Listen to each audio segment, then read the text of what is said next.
Fala, gente querida, bem-vindos todos os participantes aí à quinta aula do nosso curso, o curso Igreja Orgânica. E hoje nós vamos falar sobre pelo menos 20 situações que não ocorrem em uma comunidade orgânica e que sempre estão ocorrendo em uma denominação tradicional, né? Quando eu falo denominação tradicional, eu estou falando denominação no seu sentido organizado, sejam elas quais forem. É lógico que algumas têm menos, outras têm mais dessas situações, né? E na comunidade orgânica essas coisas são evitadas, tá certo? Então vamos lá. Em uma comunidade orgânica você não vai encontrar politicagem. O que é politicagem? Politicagem é aquela troca de favores que os líderes religiosos fazem para conseguir favores políticos. Então ele praticamente fala para um líder que vai colocar a igreja toda, a denominação toda para votar nele, né? Então esse líder político fecha com o pastor, tá, os votos dos irmãos. O problema é que esse pastor não consulta os irmãos. Ele simplesmente chega e diz: vocês vão votar em candidato fulano de tal, tá? Em uma comunidade orgânica, você não vai encontrar apelação financeira, como dízimos, primícias, votos em envelopes. Tá? Essas coisas você não vai encontrar em uma comunidade orgânica, porque isso não tem nada a ver com o evangelho. Essas apelações financeiras têm a ver com a ganância de líderes religiosos. Tá? 3. Você não vai encontrar em uma comunidade orgânica misticismos como apego a campanhas e amuletos. Muitas denominações trabalham com amuletos, né? Com coisas ungidas, com água ungida, óleo ungido, com carteira de trabalho ungida, com vassoura ungida e por aí vai, né? A imaginação vai longe quando se trata de misticismo, né? Oração no monte, para muitas denominações tem mais poder, né? Entre as denominações pentecostais, né? Enfim, jejuns coletivos, tudo isso é misticismo. Em uma comunidade orgânica você não vai encontrar esse tipo de situação, ok? Outra coisa que você não vai encontrar, né? Número 4, hierarquia no estilo militar.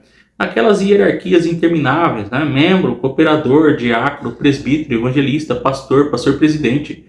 Não, uma comunidade orgânica é tudo muito simplificado, né? Em algumas comunidades orgânicas existem os diáconos, que são os irmãos que recepcionam, que auxiliam no momento da reunião, e o pastor.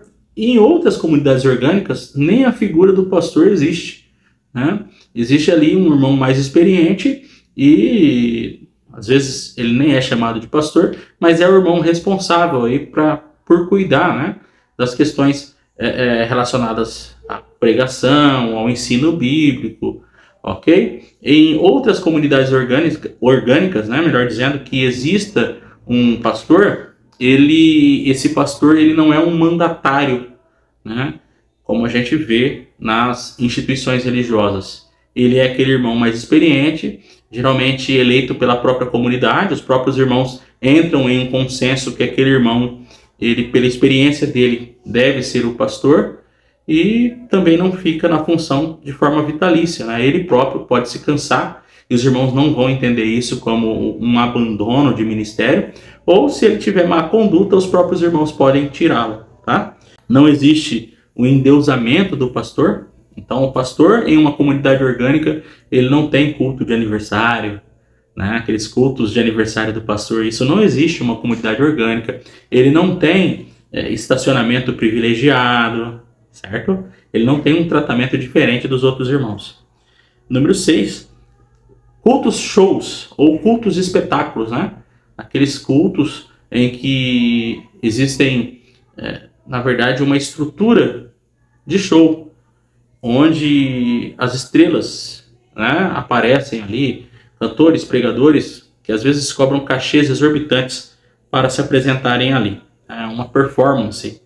Número 7, não existe nepotismo eclesiástico. Então, não existe a possibilidade do pastor colocar o seu filho ou a sua filha para ganhar da denominação, ok? Se esse irmão recebe algum valor, a comunidade, quem decide isso, decide ajudá-lo, dar uma ajuda de custo. Essa ajuda de custo não é exorbitante, certo? Mas ele não vai colocar os seus familiares para receberem alguma ajudinha financeira também. Bagunça teológica. A bagunça teológica. Então, existe compromisso com o ensino de Jesus, sério, equilibrado, sem distorções e modismos. Isso é muito importante. Então, você não vai encontrar aquela bagunça teológica muito comum nas denominações. Principalmente denominações pentecostais e neopentecostais, tá? Número 9, incentivo ao emocionalismo. Você não vai encontrar isso numa comunidade orgânica, que é aquela manipulação emocional, né? Não, você não vai achar. Você não vai encontrar aquele apelo para que as pessoas fiquem chorando, gritando, ok? Número 10, interferência na roupa e na vida dos membros. Então não há controle externo sobre vestimenta, cabelo, vida pessoal, namoro, amizade das pessoas da comunidade. Número 11, exclusão de quem questiona. O diálogo é bem-vindo, dúvidas e perguntas são tratadas com respeito e estudo, certo? Se tem algum irmão ou alguma irmã se opondo, então a comunidade vai tratar disso entre os envolvidos. Não traz isso a público para expor a pessoa, certo? Ou excluir a pessoa. Número 12, pregações legalistas. A ênfase não está nas regras e no peso religioso da lei de Moisés, mas no evangelho. Então, uma comunidade orgânica se pauta no evangelho, tá certo? Outra coisa, número 13, né? Você não vai encontrar o apego a profetas e revelações. O evangelho é a base. Não se vive em função de profecias e revelações particulares. Isso é muito bom, muito importante. Número 14, você não vai encontrar falta de transparência financeira. Então as finanças são muito claras. Fica no mural para todos os irmãos saberem para onde está indo, né? As entradas e saídas. Porque normalmente, deixa eu explicar para vocês. Se uma comunidade orgânica é só familiar, geralmente não se pede dinheiro, né? Mas quando ela começa a crescer, de repente os irmãos precisam alugar um espaço, né? E não há problema nenhum quanto a isso. Foi isso que aconteceu com a gente alugou um espaço e aí começamos a pedir contribuições. Os irmãos contribuem, mas tudo aquilo que entra e sai é falado, é colocado no mural, escrito para os irmãos saberem para onde está indo a grana. Outra coisa que não existe numa comunidade orgânica é o pastorado vitalício, né? O líder não se perpetua no cargo. Há alternâncias e prestação de contas à comunidade. Então, o próprio irmão que assume a vocação do pastorado, que é entendida como uma vocação e não um rótulo, esse irmão de repente pode se cansar e passar, né, para outro, ou se ele tiver uma má conduta, a própria comunidade pode tirá-lo, tá? Substituí-lo. Outra coisa, não há, número 16, né? Não há teologia, não há pregação da teologia da prosperidade. Isso é muito insalubre, né? Pregação da teologia da prosperidade, que fazem as pessoas pensar que por não terem grana, elas são menos amadas ou não têm fé ou estão em pecado. Então a pregação da teologia da prosperidade não existe em uma comunidade orgânica. Número 17, cultos pagos, né? Não tem aqueles eventos, melhor dizendo, aqueles encontros face a face com Deus, pagos, aqueles cultos que às vezes eles, para disfarçar, não colocam o nome de culto, mas é culto e que é pago, né? Onde só entra quem paga. Então isso não existe. Número 18, salário exorbitante a líderes, né? Se houver sustento, é justo e transparente. Toda a comunidade apoia e isso acontece de forma consensual, tá bom?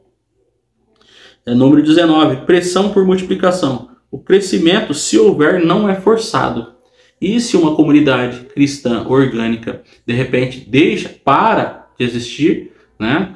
Não significa que a igreja de Jesus naquele lugar parou, porque ali se prega que a igreja são seres humanos e não o local onde eles se reúnem, tá certo? E número 20, não existe pressão por assiduidade, por frequência. Então, os irmãos ali não são pressionados a frequentarem as reuniões, tá certo? Então é isso. Coloquei aí 20 coisas, 20 situações que não existem ou pelo menos não devem existir. Muito obrigado por terem prestado atenção. Eu vou deixar na descrição desse vídeo essas 20 coisas para você consultar quando quiser, sem precisar assistir o vídeo. Muito obrigado mesmo.